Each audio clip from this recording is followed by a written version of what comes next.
Good evening, everyone. Well, we'll be starting the January 11th, 2023 meeting of the Historical Commission in a few moments. We're going to just allow a few moments here for everyone to finish joining the Zoom call, and then we'll officially call the meeting to order. So just bear with us here for a moment.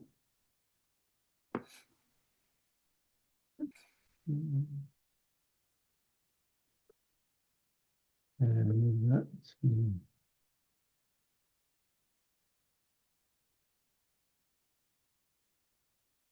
Okay. See how our attendees are going. See, Mr. Duchesne is there. Let's no, obviously. So it looks like our attendees are filling in. All right, why don't I get started? So Caitlin, I don't see Mark Syndrome, but we certainly have plenty of quorum, even if Mark is not with us. So for the moment, mark him as absent, and we'll do a formal roll call in just a second.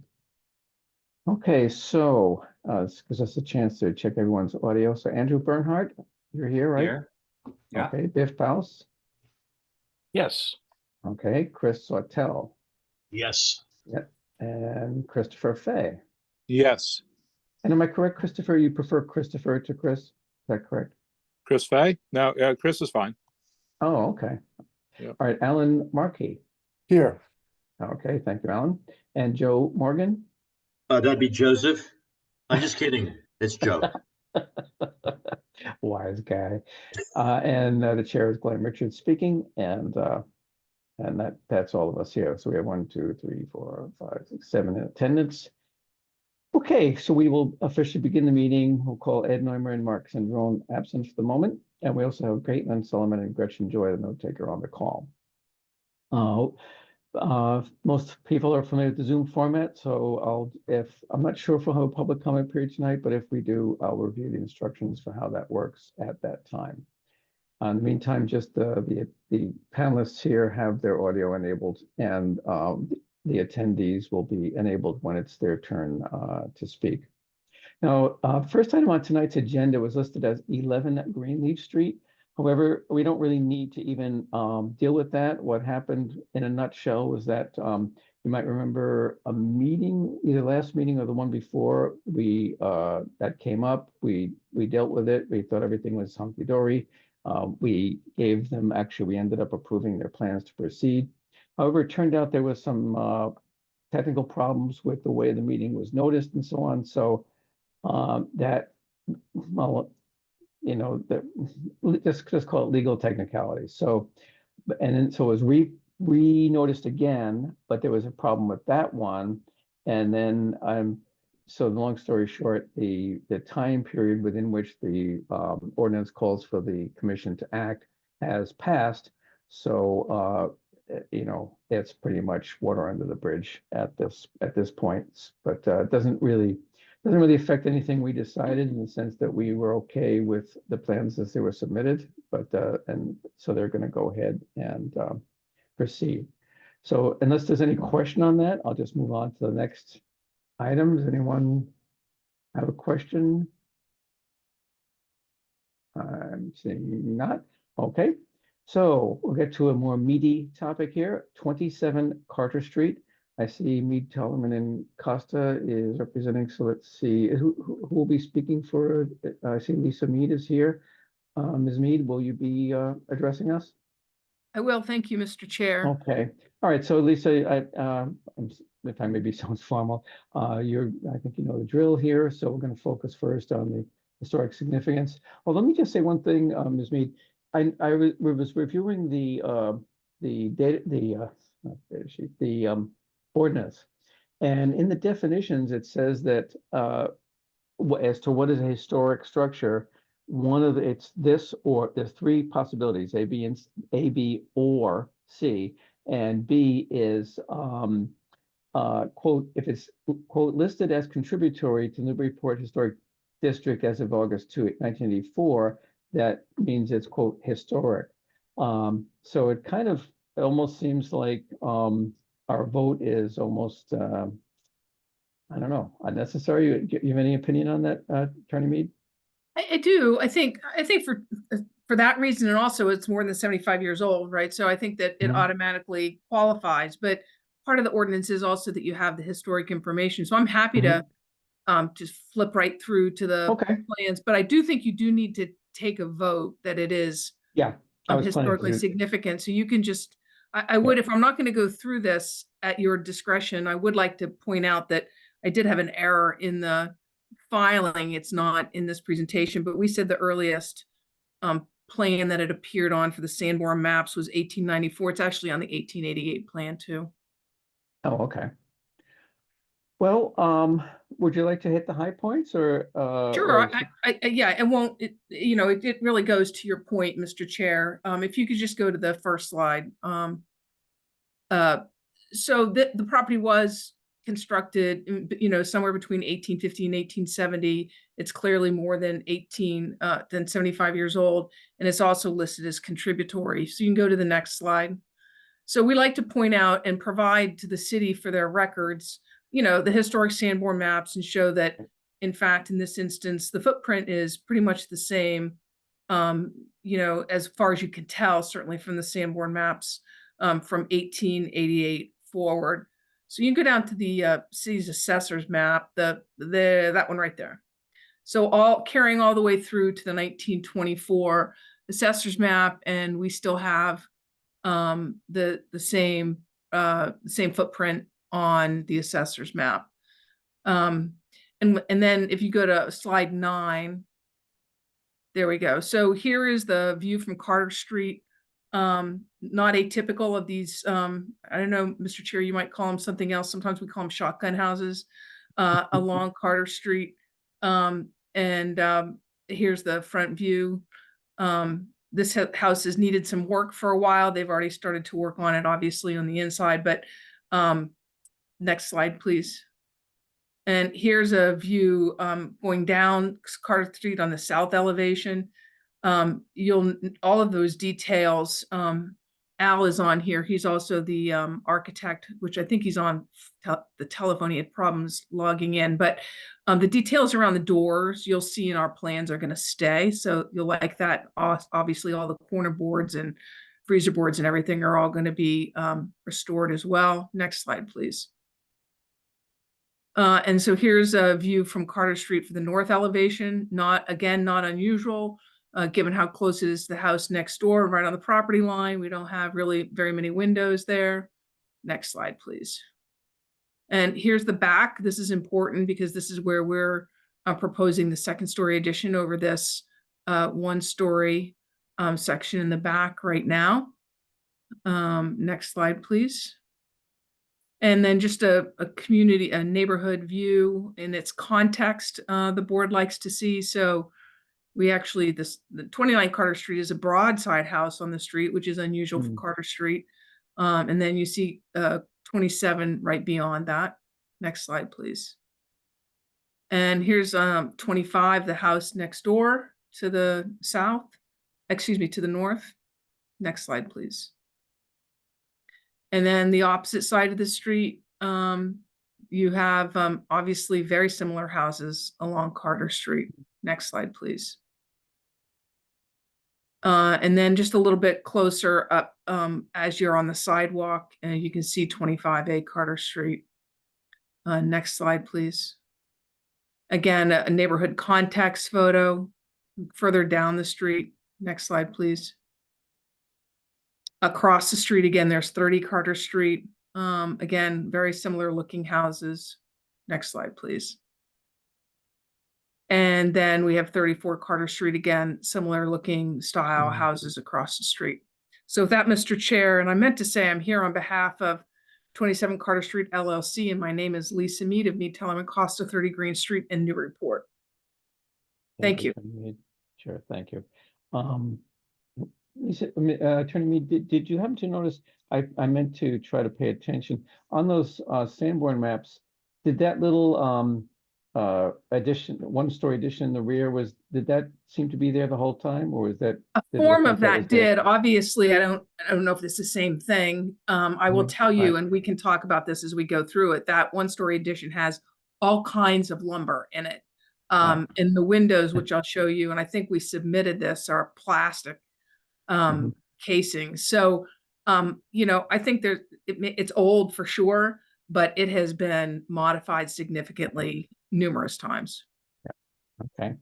Yeah, my contractor or carpenter that I had here one time had a saying. He'd say, "I wasn't here that day," when I would ask questions like that. Right. Okay. So we weren't either.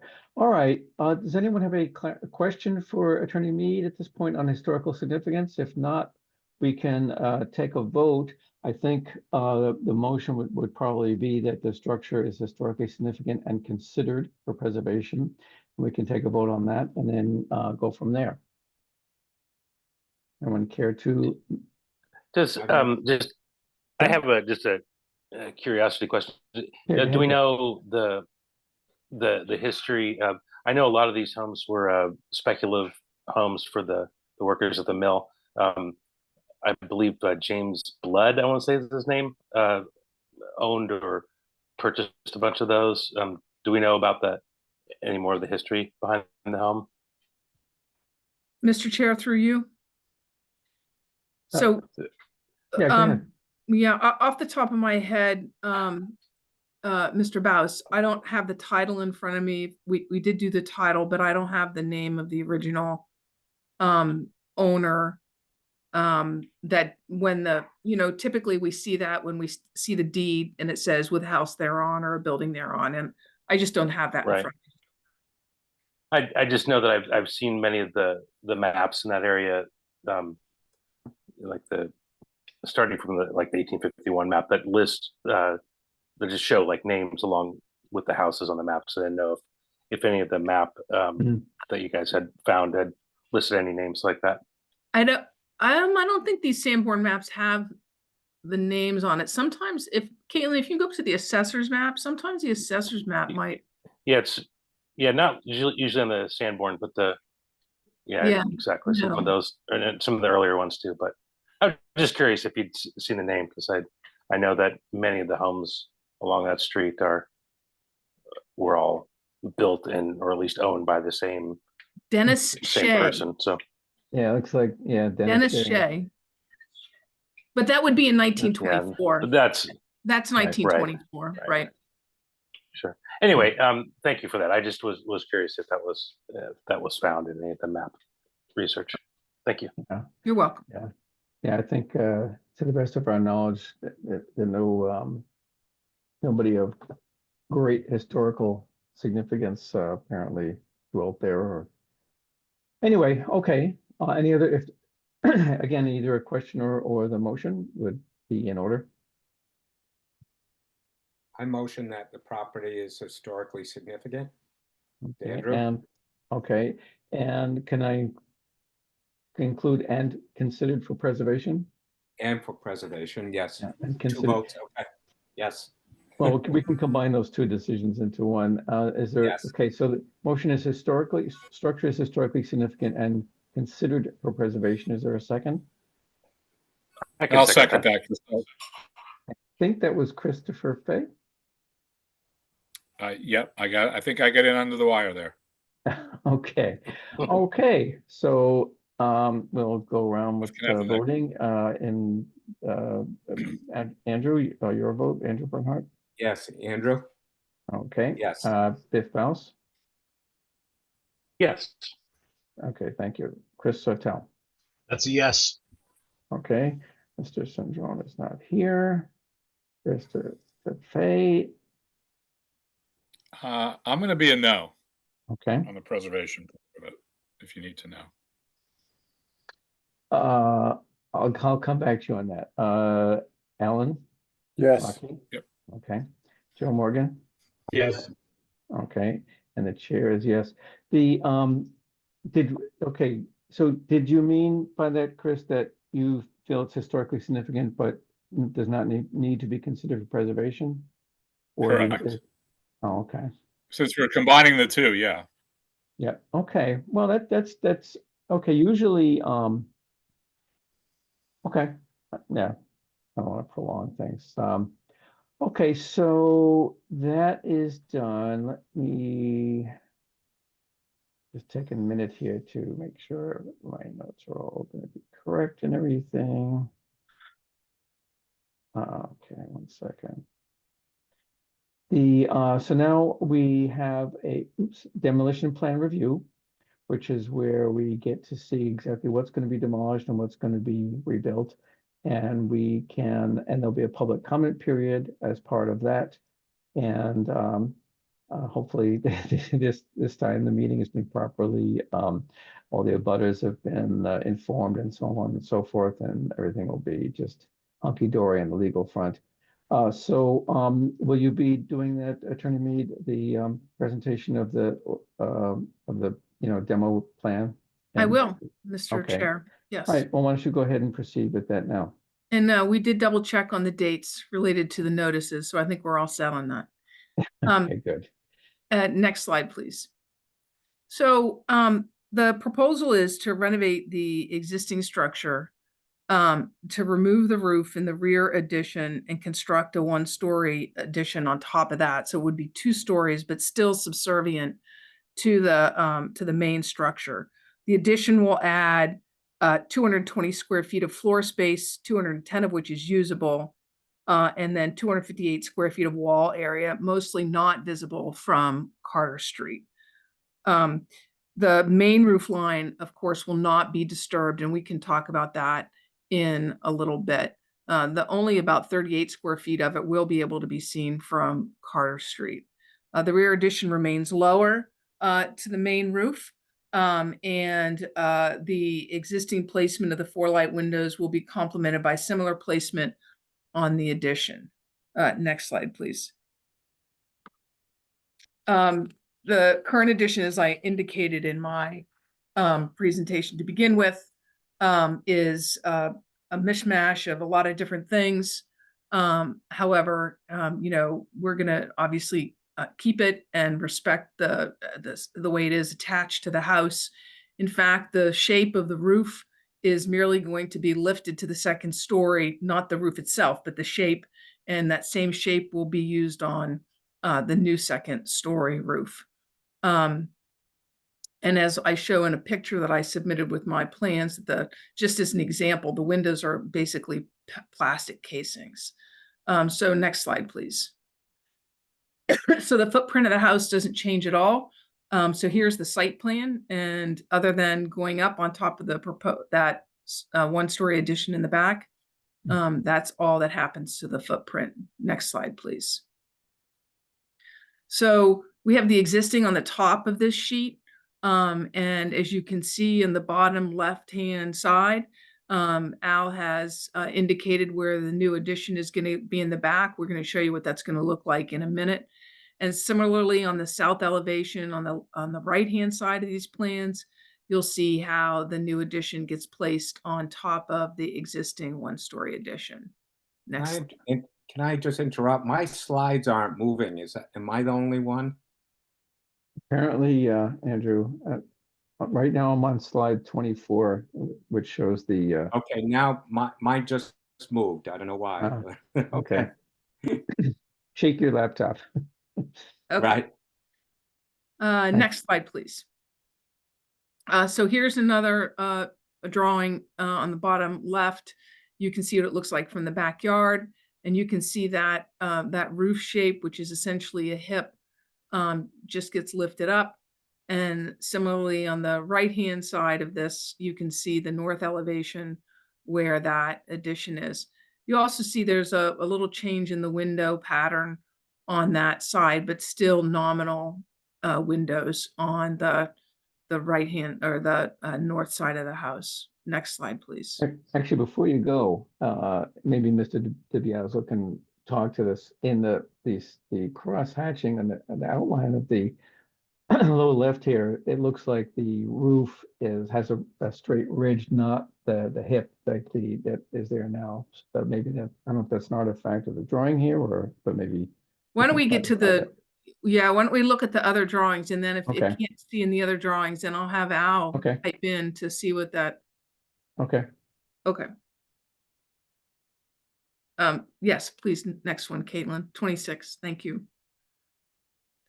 So here we have the line drawings, and again, in great detail, we're talking about using red cedar clapboards, the matching even rake profiles. The corner boards are going to match. The windows will be simulated divider light wood interior with 3D Mutton windows all around.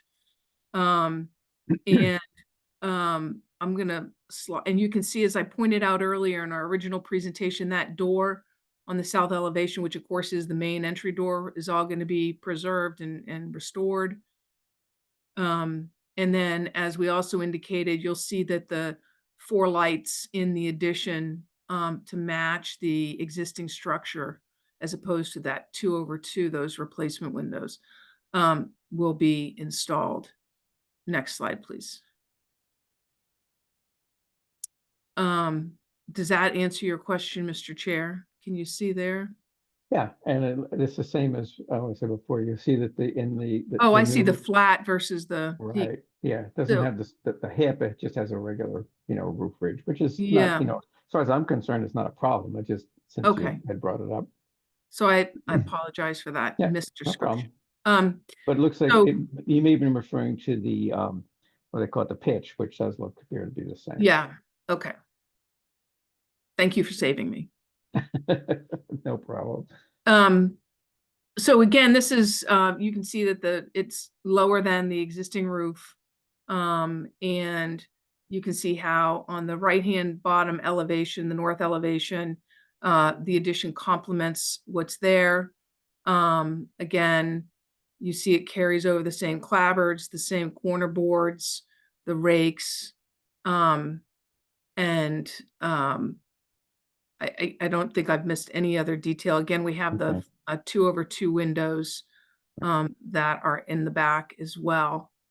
And if you go to the next slide, you can just see that window that we Yeah. had, the 2/2. So you can go back up to the elevations, Caitlin. So I don't know, Al, I don't know if I missed anything. Maybe they can unmute you, but I think that I've hit everything, and I'm happy to answer any questions that the board might have. Yeah, Caitlin, looks like that's that 978 phone number. You want to unmute that and see if, oh, actually, that's unmuted on our end. To unmute, that would be a *6 to mute and unmute. It toggles between muting and unmute. So try *6 on your phone, Al, to unmute yourself. See if that works.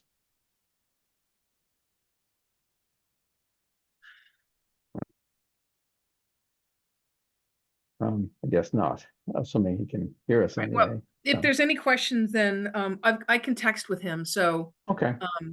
we can go from there.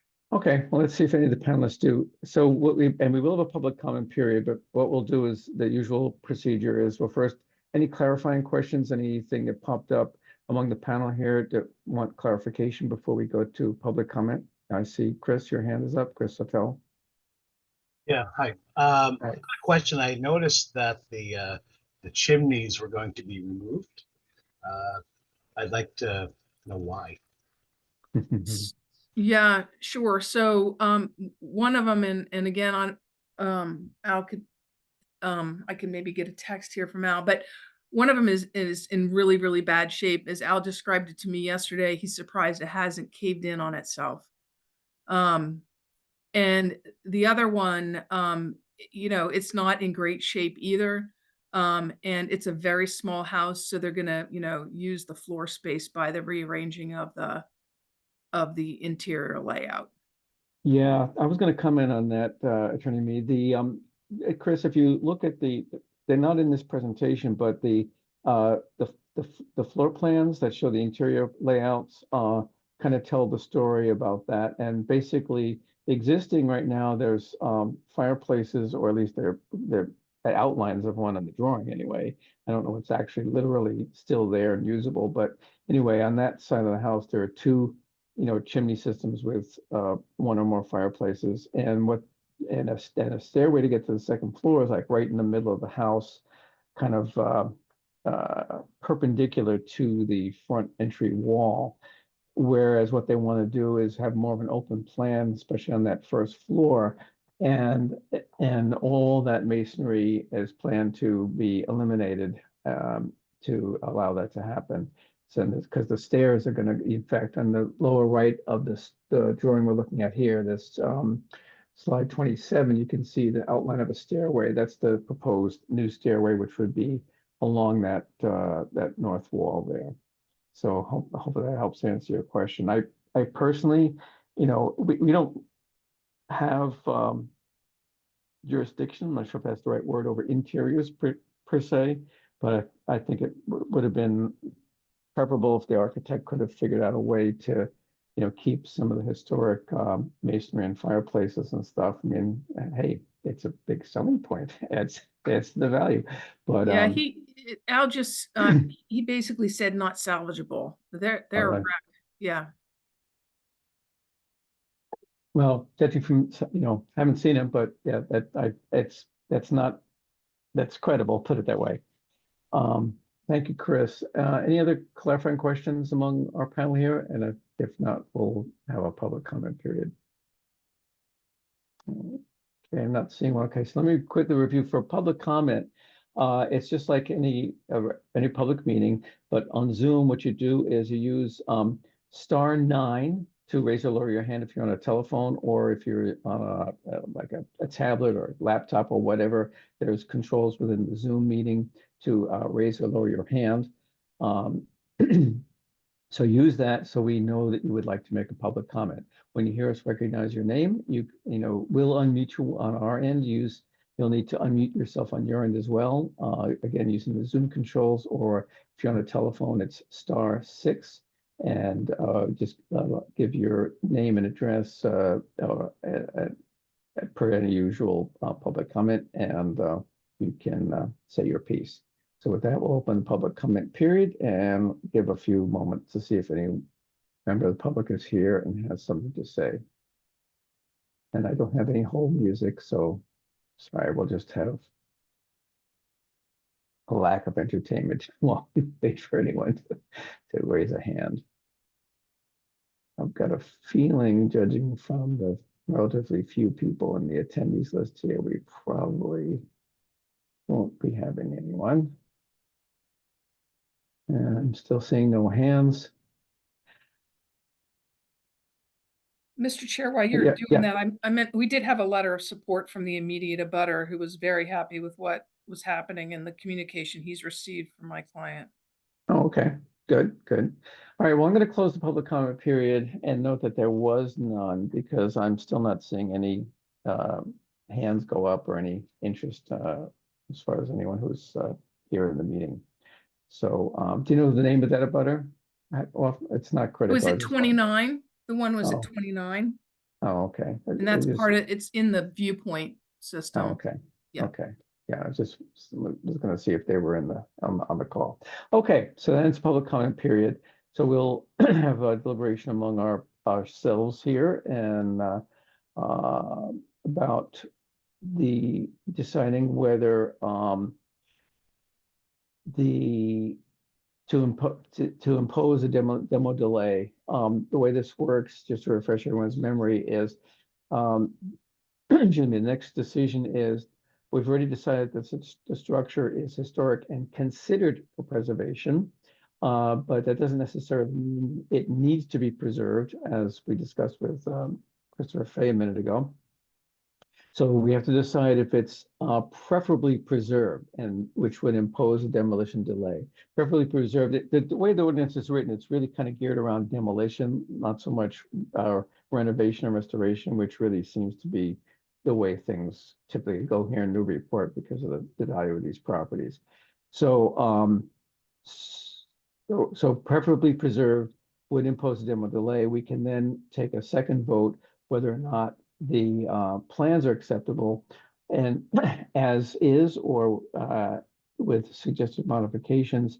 The idea is if the plans do not materially have an adverse impact on the historical values of either the structure or its immediate environs, then we generally go ahead and vote that they should proceed. So having said all that, I'll go around the horn really quickly, see if who's got a comment. Well, since you spoke before, Chris, I'm going to start with you, Chris Sartell. Any thoughts on whether this should be properly preserved? And again, right now, we're simply debating whether the structure is worthy of preservation as a historic structure.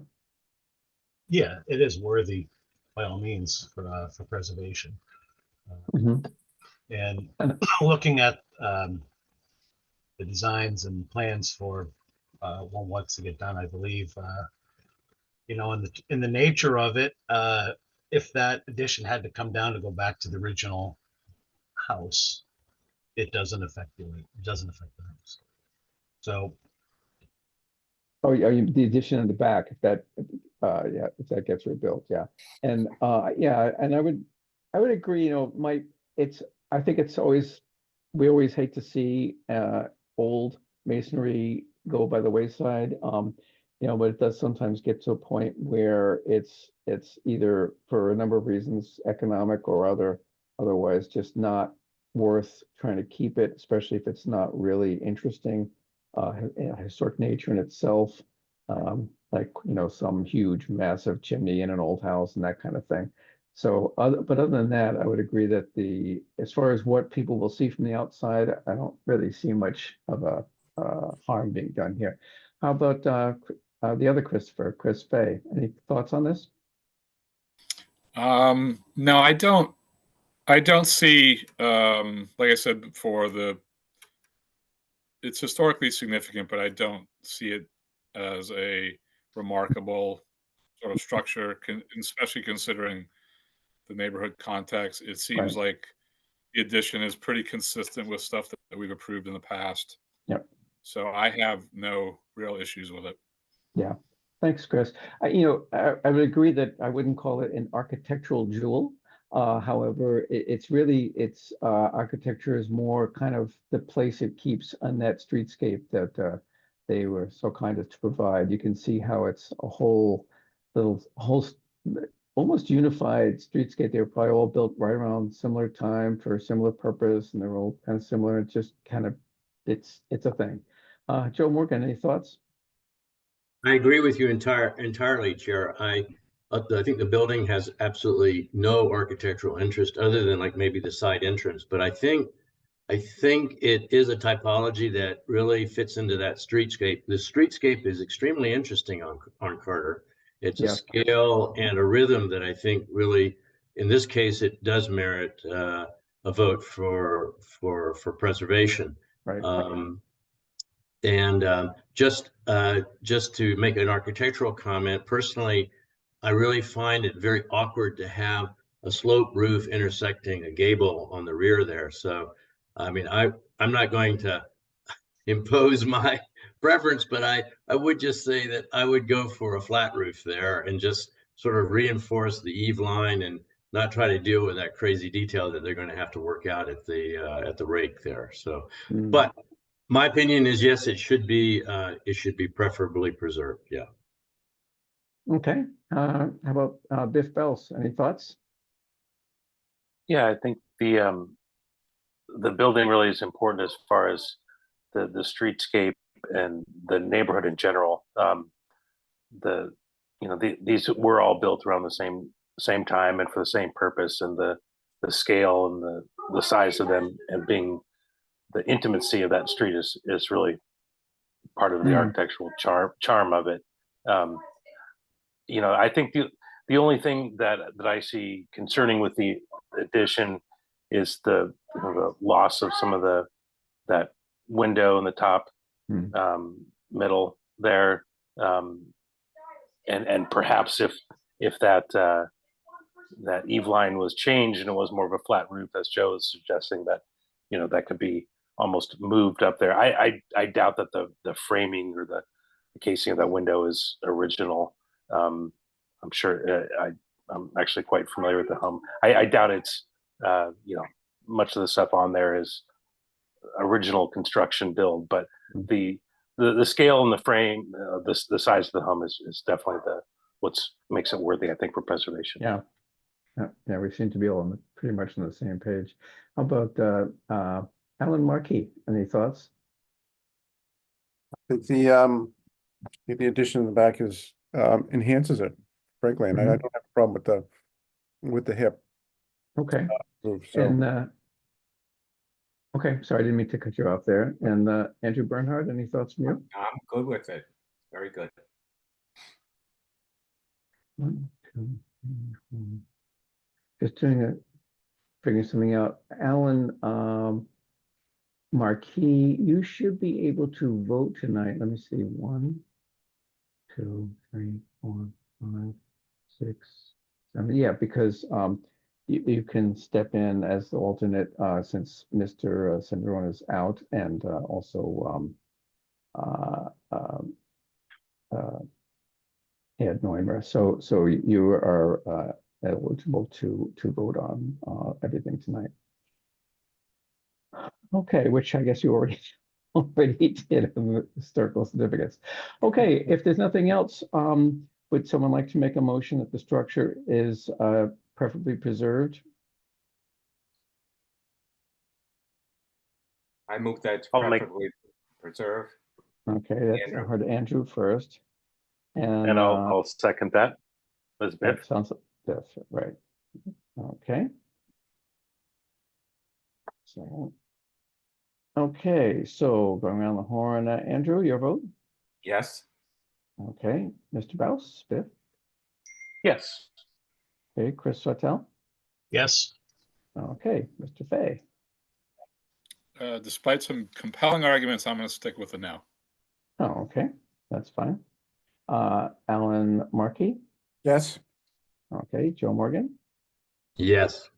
Okay, and the chair is also an aye, so that's 1, 2, 3, 4, 5, 6 ayes, so that passes.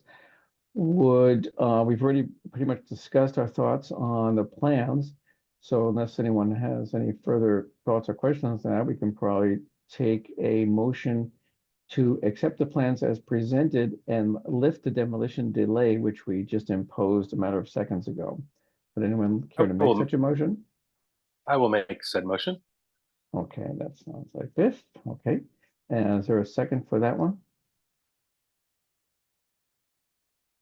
Seconded. Yes. Okay.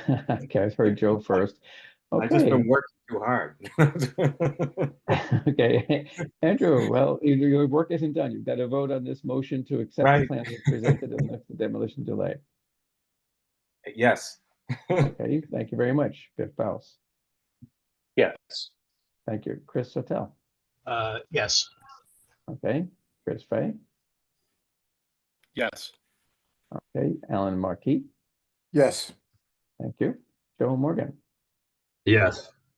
Thank you, and it Chair assents. So that means, Attorney Mead, that your client can go ahead and we'll notify the building commissioner, et cetera, that that the demolition delay was imposed but lifted, but the plans were deemed to not have an adverse impact, and they may proceed. All right, thank you very much. We appreciate it. Have a good evening. Thank you very much. Okay, that was the only demolition delay hearing we have. Next on the agenda is 4 Otis Place. This is familiar territory from those of you who are around for the great Institution for Savings Edition saga.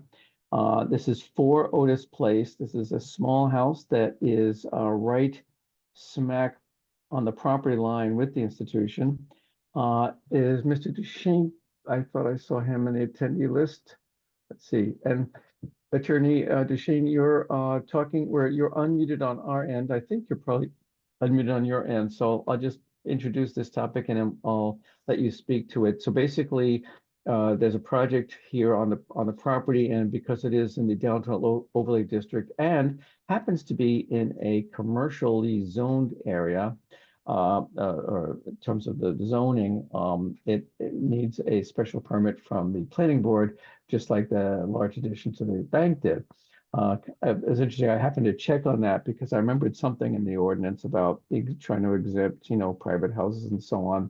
And but that only applies if they're in a residential 1 or 2 district.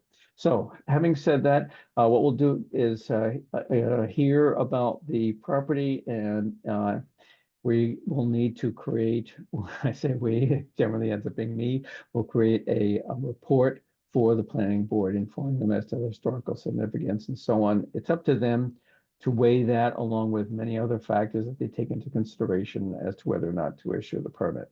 So having said all that, Mr. Duchesne, are you with us? Yes, Mr. Chairman, good evening and Happy New Year to the commission. Douglas Duchesne, from Finner and Nicholson, 30 Green Street in Newburyport, here on behalf of the owners, Stephen and Sharon Kipmeyer, who I believe are also on the call, or on the Zoom. Just to provide the board some information, Everett Chandler is our engineer. He's not with us tonight, but Eileen Graff from Graff Architects, who is our architect on the property, on the project, is here to speak as well. So if I could go to the next slide, please. Thank you. So to give you a quick project summary, the Kipmeyers would like to build a first floor and a second floor addition to their current property, and to replace the windows in the existing structure. As determined by the zoning enforcement officer and mentioned by the chair, we are required to obtain special permits from the planning board, both under the special permit for nonconformities, but more importantly, the downtown overlay district for the addition. And of course, with that process comes the advisory review through this board. So we're here this evening to present the information to allow you to make that advisory review.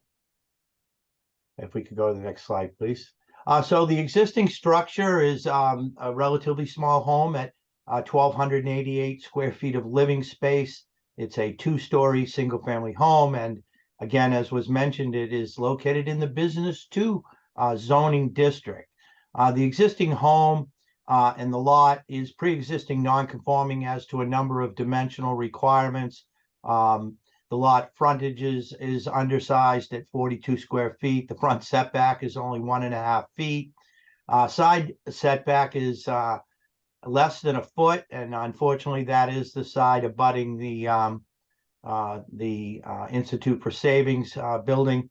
The rear setbacks are currently at 9.9, and the maximum lot coverage is 46.8%. And these pre-existing nonconformities are due to the fact that it is a very small lot at I believe 1,600 plus square feet. So it's a small lot and a relatively small home. So to give you some more details on that, if we go to the next slide, please. In terms of the proposed work, the proposed addition will impact 2 of our pre-existing nonconformities. The existing rear setback, as I mentioned, was at 9.9 feet, and the addition will push that back to 7.9 feet. So we'll be 2 feet closer to the rear lot line. And then with the addition, we will change the lot coverage from the 46.8 that is currently there to a proposed 48.8%. So a 2% increase in the lot coverage.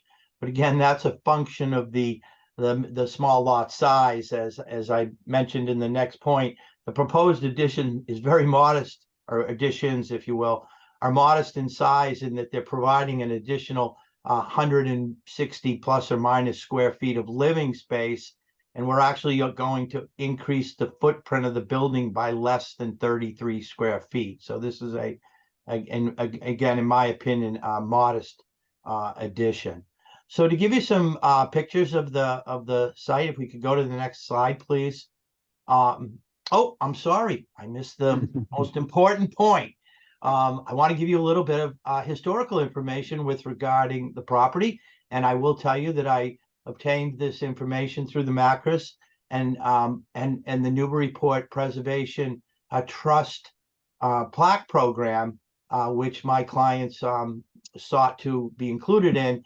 And so there has been an excellent historical analysis and research for this home. So I have some, I think, very interesting information. And I'm just going to share sort of the highlights with you. And assuming that some of you may or have or will take a look at the historical report that was provided by the trust.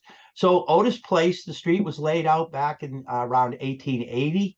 The homes along Otis Place were developed over the next 30 years to fulfill a need for middle-class housing near Newburyport's central business district, and were inhabited by many of the clerks and managers of the businesses in Market Square. In 1884, Harriet J. Swap purchased a lot of land at the corner of Garden Street and Otis Place, and I understand that that general area was known as Bannister Field. And she purchased her property for the sum of $950.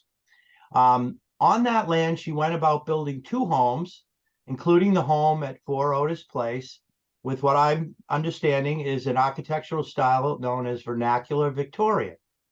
However, she never lived in either house and later sold them in 1893 to the Little family. Thereafter, I understand in 1909 from these reports that the Littles sold the home to Bessie Moulton, who was the wife of George Moulton, who was a manager of a boot and shoe store on State Street. And interestingly, the Moultons were actually the first family to both own the property and occupy it. I assume prior to that, they were rented. And then the Moultons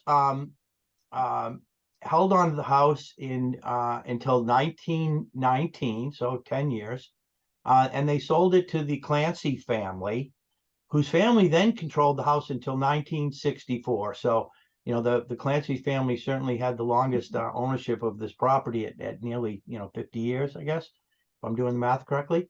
And then after 1964, the house did exchange hands a number of times until it was purchased by the current owners, my clients, the Kip Myers, in 2021. So I was very happy to find that, there was such a great historical report on this home that was done by the trust as part of the plaque program. So it was a very interesting read, and I assume you'll take a look at it. So to give you some pictures, if we could, please. There you go. The picture on the left is the front of the home as seen from Otis Place. And you'll note that we do have, my clients do have their historical plaque attached to the home there between the 2 windows. To the right is what is occurring to the right side of this home. That is the foundation work for the the Institute building or parking garage. And you can see in the background the yellow side of 4 Otis. So that's that right-hand side of the house and what's going on there. Next slide, please. And again, I'm just kind of giving you some more details of what's going on to the right side of the house. As you can see, the foundation wall is extremely close to my client's home. So this is going to be a very imposing structure on them, unfortunately. Next slide, please. Excuse me, Mr. Duchesne, I had the impression from when we were dealing with that one that the institutions building does respect the zoning requirement for setback. Is that correct? So it's like what, maybe 10 feet from the line? Mr. Chairman, with all honesty, I didn't verify that, but I mean, if we go back to that picture, sure, it looks closer, doesn't it? Well, yeah, if you go back a step and you look at the picture to the right, you can see the fence line that is adjacent to the property, and then there's a row of steel girders, which I don't know if they're there just for structural support while they pour the foundation, but then you can see that foundation wall.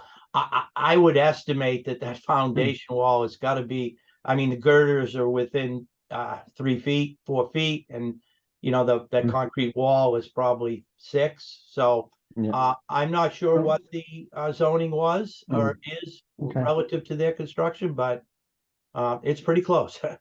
Yeah. Okay. Just curious.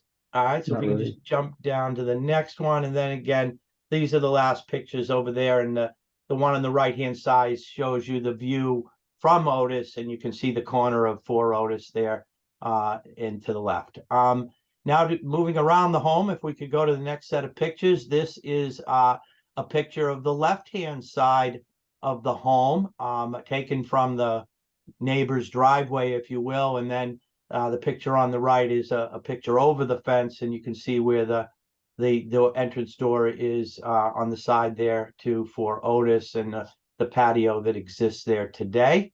And if you could go to the last set of pictures, please. This just gives you a picture of that left side from the street. You can see the patio area and the fence, and you can see 4 Otis with the flag. And to the right, I apologize, but this was technically the only real good picture I could get of the back of the home, and sort of had to sneak around onto the neighbor's yard to peer on, to get a picture. It was just too close if I was in the yard to take it. But you can see the rear of the home, the details of the rear of the home.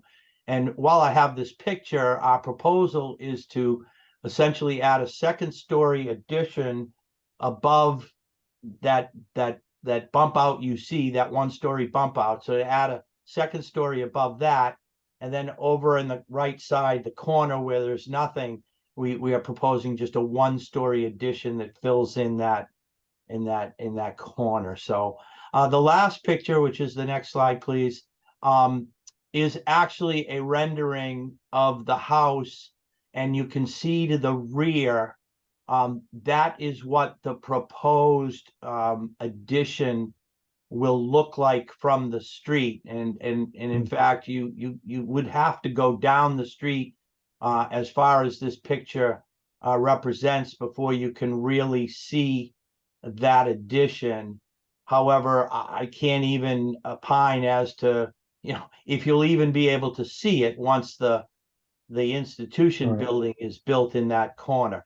If you try to see the addition from the left side, and as you'll see in the plans, I'm not sure whether it's readily that you'll be able to see it from the left side of the house, and I'll explain when we get to the drawings. But you certainly cannot see anything, as in a direct or a slightly angled view of the house. So this is a rendering which represents that that gray roof, sort of, if that's a color, and that little outcropping in the back. That is what the final product will look like. Yeah, it would seem very unlikely that it'll still be visible once the institution building is done. And you just a thought, Mr. Duchesne, you might want to, if you want a rendering, I wouldn't be surprised if, I know there were a lot of renderings done of that area by the institution for their application when they needed a special permit, and I wouldn't. So those files are all, publicly on the web, the city's site there. And you might be able to find a rendering that shows this essential view, or maybe more like from the corner. Sure. That you might be able to take advantage to show what, how things would look once that's built, if in fact you want to. But anyway, just a little thought.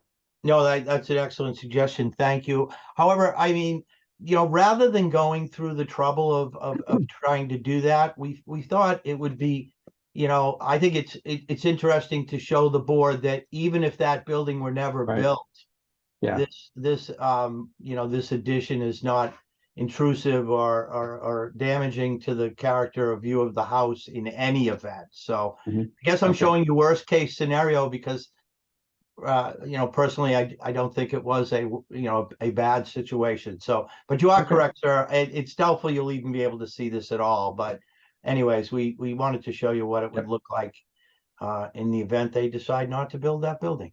So if we could go on to the next slide. This is just a quick picture of the sort of the footprint, and what you'll see is the shaded area, the tan in the back of the building.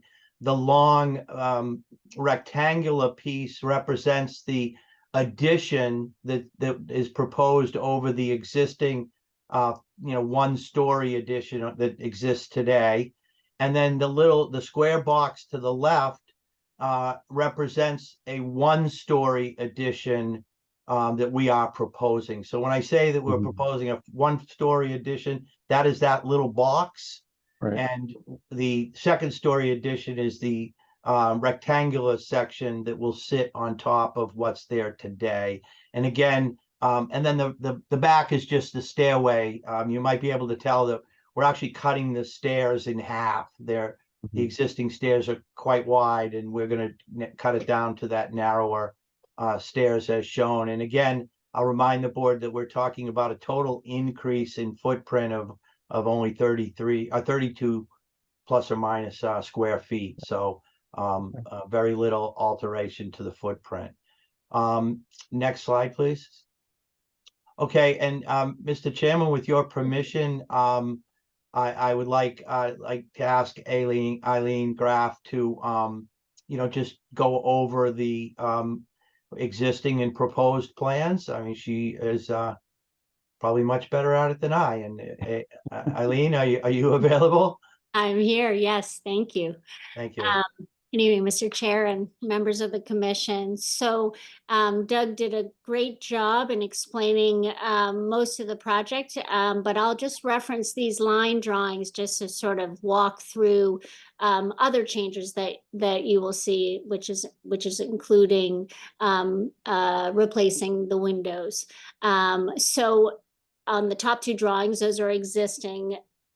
Really, as form goes, you really won't see any architectural changes to the front facade. As you can see, it remains the same.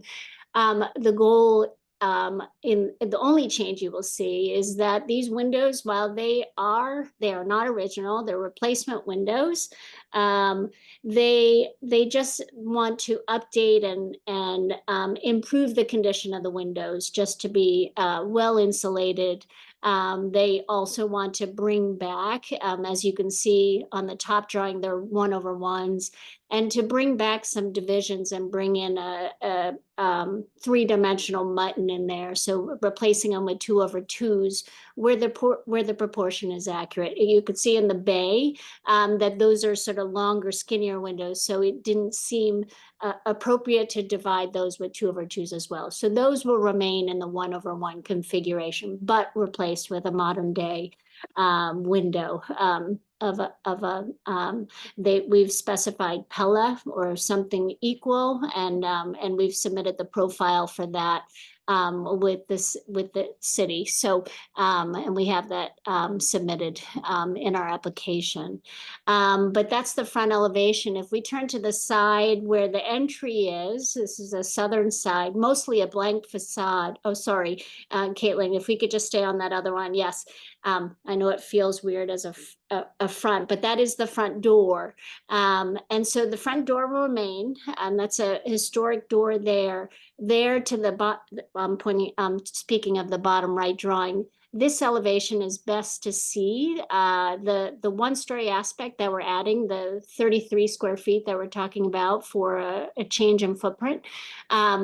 That is that little box in the corner, which we propose, bringing in with similar siding, clapboard siding, and that would be a very, very shallow hipped roof. But beyond that, what you're seeing as a change is what we're proposing as a way to add on the 2nd-story space, which is a similar roof line of the original. So this gambrel roof coming off in a perpendicular manner, as you could see there from the side. Again, as Doug mentioned, that form is literally going over existing 1-story space. So that will just be a clean addition where it will not extend, any further than the existing footprint in that area. So then if we could go to the next slide. And here's probably the most, if you will, most dramatic change, the rear. And this is where you'll see that gambrel roof coming towards us. There are existing dormer windows on that original gambrel, but these appear to, I don't imagine that these were original. You could see that they are different in proportion than the ones on the front. They're oddly shaped. Actually, I have to say, the photograph shows them even sort of more oddly shaped. I have the exterior windows in those dormers a little longer than they actually are, but it just feels proportionally a little awkward. They're long and skinny, so I actually prefer the sort of cleanliness of adding on this gambrel roof to sort of clean up that back elevation. But you know, the thought was that it was respectful and simpler in many ways. And again, coming in with that back gambrel with more clapboard, wood clapboards around the side and the back there. What you can also see are some changes as well to the window types, as simple as I apologize. This is actually an older elevation, but it's actually on the top right drawing, that's a 1/1 window, and we're going to go back with it with a 2/2 window. So that's the only window that exists that faces the Institution for Savings side. And then you could slightly see a little bit of the siding and then the roof to the right of that one window. And the new stair, as Doug mentioned, the new stair that's off to the rear is going to be smaller in footprint. There's a access to the basement that is a little awkward right now. We're trying to improve that so that you actually don't have to crawl under that landing that you see. So those are the simple architectural changes, and I'm happy to answer any questions should the commission have any. Okay, thank you. And yeah, I noticed in the photographs, Ms. Graff, that what you said about the dormers in the rear, they are very strange. They're kind of tall and narrow, but the window is not. It's very strange. So, Exactly. yeah, And also the way also the placement and where it connects onto the Mhm. gambrel Right. roof is yeah, very elongated, a little Yeah, strange. odd. Yeah. Okay. Well, did we pass over slide 18? Was there anything of interest on that? 17 and 18, sorry, they were real quick, but included just when I was doing the window inventory. Oh, I see. That's I see. including Oh, case okay, that's what you need that to is. Okay. reference. Yep, Yeah. yep. I think the planning board requires that. Okay. So, Mr. Chairman, if the board does not have, the commission does not have questions for Eileen, I will just conclude here if that's acceptable. Yeah. Leah, why don't you go ahead and we can, All right, and then you can ask your questions Yeah. of Eileen. Sure. So clearly there's no question that the home at 4 Hours qualifies as a historical structure under the zoning ordinance and is certainly historically significant. The Kipmeyers truly value their historic home and its significance in the history of Newburyport, and truly have been outstanding stewards of their home, preserving and maintaining its historical character and architecture. They have, in addition to maintaining the exterior, painting it, keeping all the trim and everything up to excellent condition.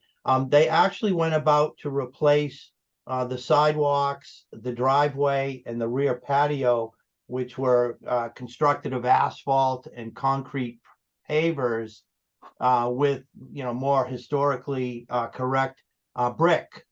So the sidewalk, the driveway, and the patio to this home are now brick, which is, as I understand, back to the way things probably were.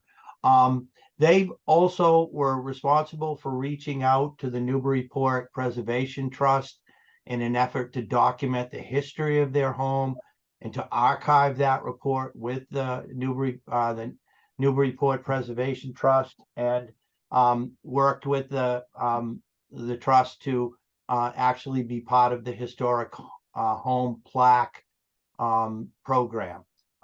As the first to do so along Otis Place, they hope that this would encourage more homeowners along Otis Place to do the same. As you probably know, that in making these efforts to to document and preserve the history of the home. You know, the Kittmeyers were responsible for paying for both the historic research and ultimately for the plaque itself. So the Kittmeyers are very conscientious of their historic home and are doing everything in their power to preserve it and restore it. However, you know, in order to make the home a little more accommodating for modern living needs, they are proposing this very modest addition. As we may have mentioned, the small one-story addition is intended to be an office, and then the second story addition is just going to add a few feet of additional space to the master bedroom, which is quite small. You know, the proposed are very minimalist. And if I could go to the last slide, please, Caitlin. So again, the proposed additions are modest in size. They're located to the rear of the home and will not be readily visible from the street. Nor will the addition result in an increase in the height of the structure. So again, from most vantage points, this is going to be unseen. The proposed additions, including the materials that Eileen mentioned and the architectural styling that she employed in designing it, we believe are in keeping with the materials of and the styling of the home as it exists today. And again, and I'm sorry I didn't point out some of the neighborhood structures that were in my pictures, but you will see that the materials and the styling are consistent with the neighborhood and the DOD as general. In general, as required under the DOD, we believe the proposed alterations will not disrupt the essential form or integrity of the home or its exterior architectural features. And I think we're, in fact, enhancing that in at least going back to a 2/2 window as opposed to the replacement windows there now. Nor will it disrupt the lot itself or its setting within the DOD. In fact, again, very little impact on its setting within the neighborhood. And then the proposed alterations will be compatible in size with the scale, height, color, materials, and characters of the home as it exists, and you know, the lot and its setting. And you know, Four Otis is one of the smaller homes on the street, so certainly this minor addition is not going to put it in a position of suddenly being out of character in any event. So I do believe my clients have made an excellent effort here to preserve their home and in trying to make it a little more comfortable. You know, have maintained that historical character. So we certainly happy to answer any questions the board might have in putting together its recommendations to the planning board. Thank you. Thank you, Mr. Shane. So what I typically do, all right, so we have to, our role as a historical commission is to provide that report to the planning board. They are the permit granting authority for the special permit. So what I typically do is just quickly go around the group here to collect your thoughts and opinions, to see if anyone has anything that hasn't of a historical nature in particular that should be included in the report. It's not unusual for us to say a few words as far as our recommendations, if any, too. So if you have any thoughts on the historical character, whether you think there's any adverse impact of what they plan to do, and so forth, I'll just go around the board here and take note of that so I can include that in our report. Okay. So let's see. I think I'll start with Mr. Marquis, Alan Marquis. Do you have any thoughts or comments? In addition, if it's stuff that's already been covered, you can just say so. Well, I think probably one of my biggest comments, and it's not really relative to the home design, it's the construction next door. Seems definitely like it's encroaching on their land, or it seems, I don't know, to me it just seems very bizarre that it's that close. As far as the structure goes, you know, I guess there's part of me that has some reservation to eliminating the dormers in the back. but in order to make that addition actually have any kind of, I think any real significance, those would have to go. So I think from the street, you really don't notice anything. You've also got this large building next to it. So I really don't have any opposition to the addition as it Okay. is. Yeah, thank you, Alan. And I think if the dormers were original fabric, I would share your concern about removing them. I pretty strongly suspect that those were not original and historic, but without doing the deep investigation, and I don't know if Ms. Graff was able to do that. I know from the appearances of things from the outside, they certainly look a little unusual. I don't know if anyone's had any tried to investigate, or maybe the Preservation Trust, when they were checking out the house, if they had anything to say about whether those were added at some later time or not. Let me see, I think I see Mr. Kittmeyer's on the call, and you're unmuted on our end. It looks like Steve Kittmeyer.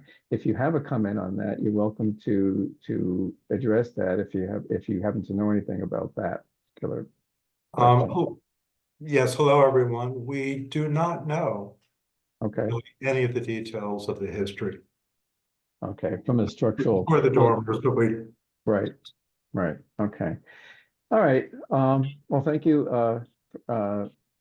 Steve or Mr. Kittmeyer. I'll continue going around our board here. Stick around in case we have another question for you. How about Andrew Bernhard? Sticking with I think the house looks better with the modifications and the removal of the dormers in this case. So I think they've done a nice job on this to keep the historical significance. Yeah. Okay. Thanks, Andrew. Thank you. I get some agreement on that. How about you, Mr. Baus? Biff Baus, any thoughts? Sure. I think the neighborhood, the street is really interesting, just from the perspective that if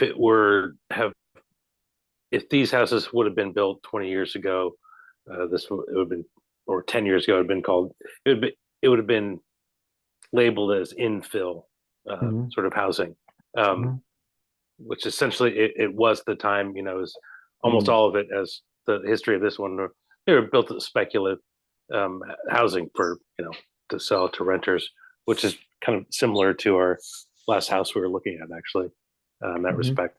But I think that's what I love about that street is just that the character of it is so different than the surrounding blocks, because it was this very specific time that it was, built and invested in. So I think that definitely should be part of the discussion around the home, I guess. What they're doing with the addition to this, I don't see much concern. I'm wondering if those rear dormers look strange because they were originally full windows and were filled in for some reason, or I definitely seen that sort of thing before.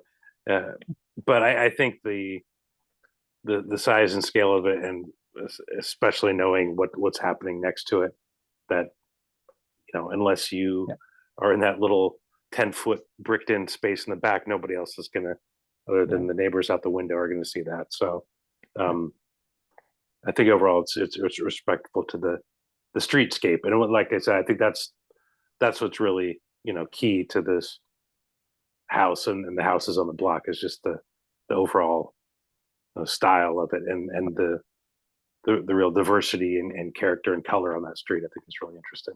Yeah, in fact, I should have mentioned that there's no Form B for this particular house. There is, I think it's a Form A. The Massachusetts Historical Commissions did write up a write-up on the streetscape. Exactly. Yeah. So maybe you guys saw that. Yeah, I've seen that. So that's really pretty much what you're referring to there, Biff. It is. Was noted, and particularly the fact that it hasn't changed very much. It's pretty much looks a lot like it Right. did back then. So, and I would agree with you that what the applicant here is proposing to do is not going to have any significant adverse impact, and And for the various reasons we've already discussed. in Well, a thank you. random kind Yeah. of a side note to Yeah. just for anyone as you're researching or looking into it, the Google Maps van rolled through Newburyport like a week or two ago, I think. Really? So there's that block is updated as of like I think last week or something, or like Oh, very okay. recently. So I'll have you to can check see like the current construction next door and Wow. everything, and get a really good idea of what's going to look like. All right, I'll have to check out Kent Street because I know until pretty recently they had a car parked in front of my house. It was one of my cars that I sold years ago. Well, Anyway. it went down. It went down Carter, so I Okay. wouldn't doubt it that it went down your street too. All right, Anyway. thanks, Bill. Okay, how about Mr. Sawtell? Any thoughts? Yeah, yeah. First, I want to say that I think that the addition is I have no issues with it whatsoever. It's a modest addition for a modest small house that I think looks very, very nice. Mhm. But my point I really wanted to make was the abutting property and the distances and the setbacks and everything. Mhm. I know that personally firsthand from my house. The back of my house is between 4 and 6 inches of my house from my neighbor's property. Right. There are a lot of properties like this in Newburyport. Yep. A lot of them, and I believe as we go forward in the future with people that want to do a change to their house of sort, we're going to see this more and more and more. And just looking at the pictures, I'm more surprised at the institution being that close than somebody's home being close to a commercial.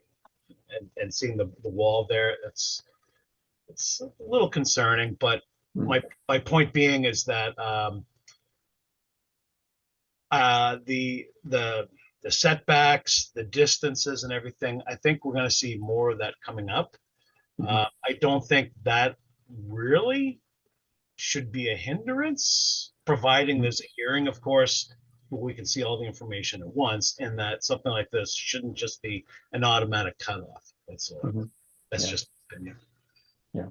Well, of course, that's, those issues are for the either for the planning board or the zoning board of appeals or as governing bodies on those. The planning board will take into consideration all of that stuff. I'm going to look at the institution plans again. I'm suspecting that the hole that they had to dig is quite close to the property line, but once the foundation is done and they actually start building a wall up, that the actual wall of the building will have the required setback. But I wouldn't put money on it just yet, but I'm going to check on that. But that's what I suspect is going to happen, because I thought that they held to the required setbacks over there. I mean, they had enough issues going on without that. So, okay. Is that it, Chris? Can I move on? Yep. Okay, Mr. Morgan, haven't heard from you. Any thoughts? If ever Nothing new to add. Nothing new. I support the proposed plans. Okay, thank you, Joe. See, did I get everyone? Did I get?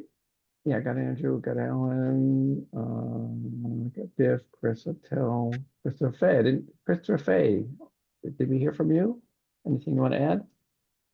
No, no, I don't have anything to add. I would concur with Joe. Okay. Okay, very good. If anyone's interested in my opinion, it's pretty much what they said for the most part. I've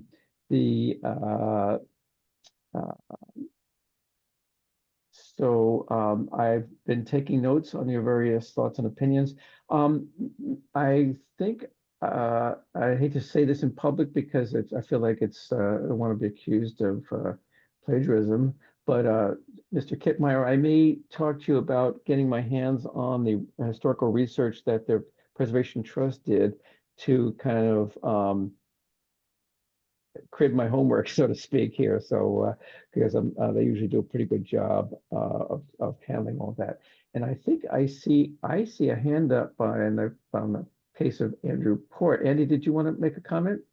Thor, sure. Thanks, Chair Richards. Just a quick comment. I know that there were a couple of references tonight to setbacks for the institution building.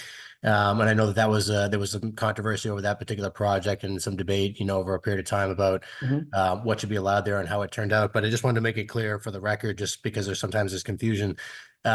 Because there was so much discussion about the design of that building and so forth under the overlay district, the downtown overlay district. I just thought it was worth noting for the context of those who are wondering about the setback. Keep in mind that if you look at the zoning map of the city, if you zoom in on that area, what you'll see is actually that property in this block as a whole, including the residential strip there on that end, falls underneath the downtown business district, which has reduced setbacks, as you might expect for having a zero lot line setback for buildings and so forth, as you might typically expect. So it's not necessarily the same setbacks as you might be expecting in the residential neighborhoods. It is actually in the downtown, and so it isn't necessarily surprising to have reduced setbacks. We could debate, that project and the plans, but and I do understand that there might be some temporary work that would be removed while they put the foundation in, but obviously the zoning administrator would have to be double checking to make sure that everything complies. But just as clarification as to why there's a closer setback, that's because the downtown does actually call for that or allow that. Okay, thanks, Andy. Yeah, that's helpful. So, and that would certainly explain why they're not. So maybe when that wall goes up, it won't be 10 feet away, but we shouldn't be surprised. Okay, thanks, Andy. Mr. Chairman? Yes. Just a quick note. I did upload the Preservation Trust report. So okay. You have access to it. Oh, great. Thanks very much, Mr. Deshane. Okay, well, very good. I've got plan notes here, and I'll make a note here that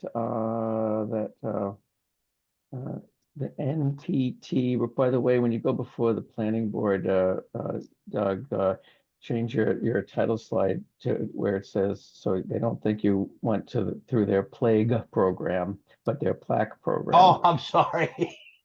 Apologize. Okay. Yes, they might deny on the grounds of public nuisance due to plague. Okay, thanks very much. Okay, so let's move right along so we can wrap things up. There was some correspondence. Maybe you saw that. Nothing we need to take action on.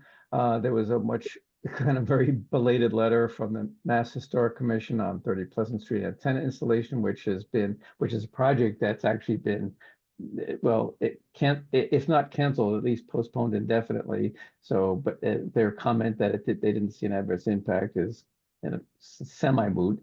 The MPPF grant, Caitlin can maybe tell me what MPPF stands for again. Oh, thank you.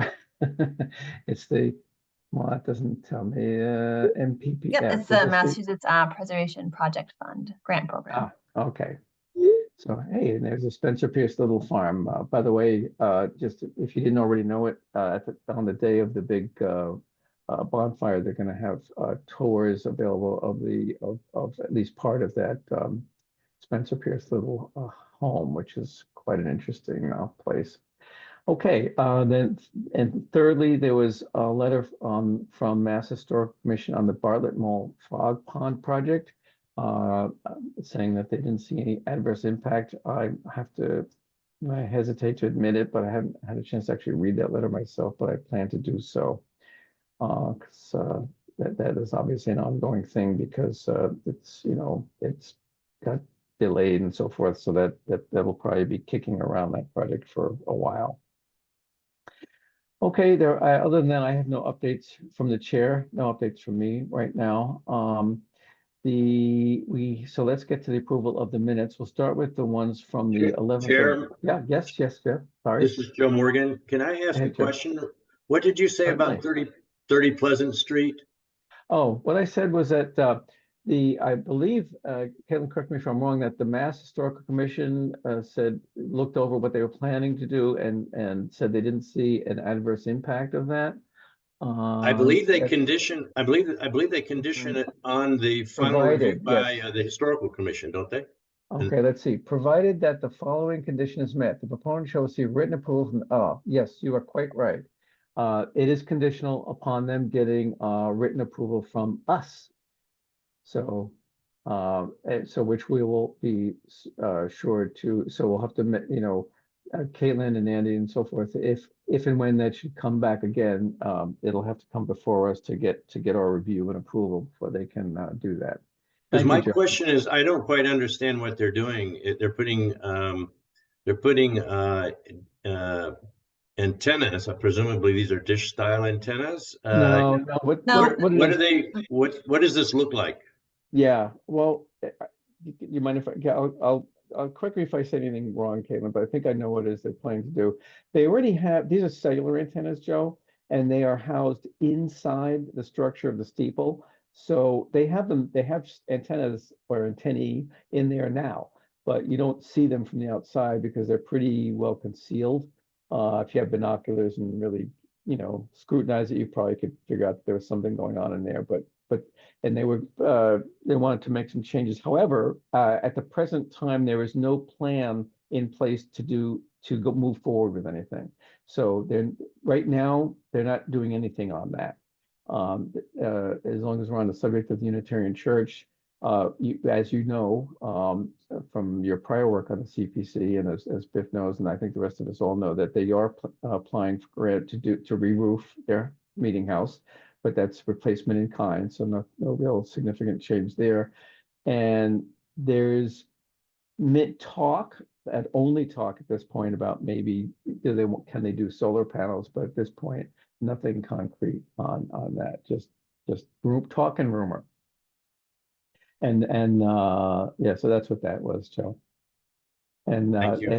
and in the past, I think I was on the Historical Commission when the first application for the first antenna installations came in, and you know, it was carefully reviewed for any adverse impact and so forth. And there was even a thing where they wanted to put some warning signs up way up on the steeple for workmen going up there, warning them about the radiation from the antennas. But I don't know, that one never seemed to go anywhere either. So I don't know.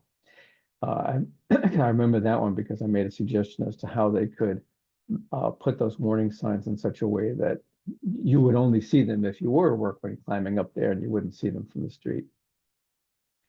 Okay. Any other questions before I move on to these minutes? Okay.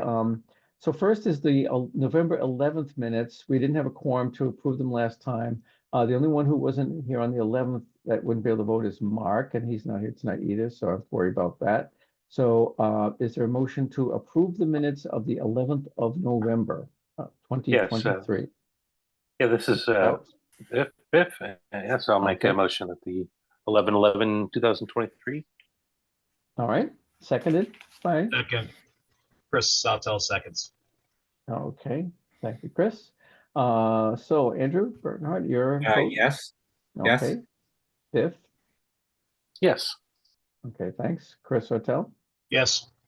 Okay, thanks. Chris Fay? Yes. Yes. Okay. Alan Markey? Yes. Okay, Joe Morgan? Yes.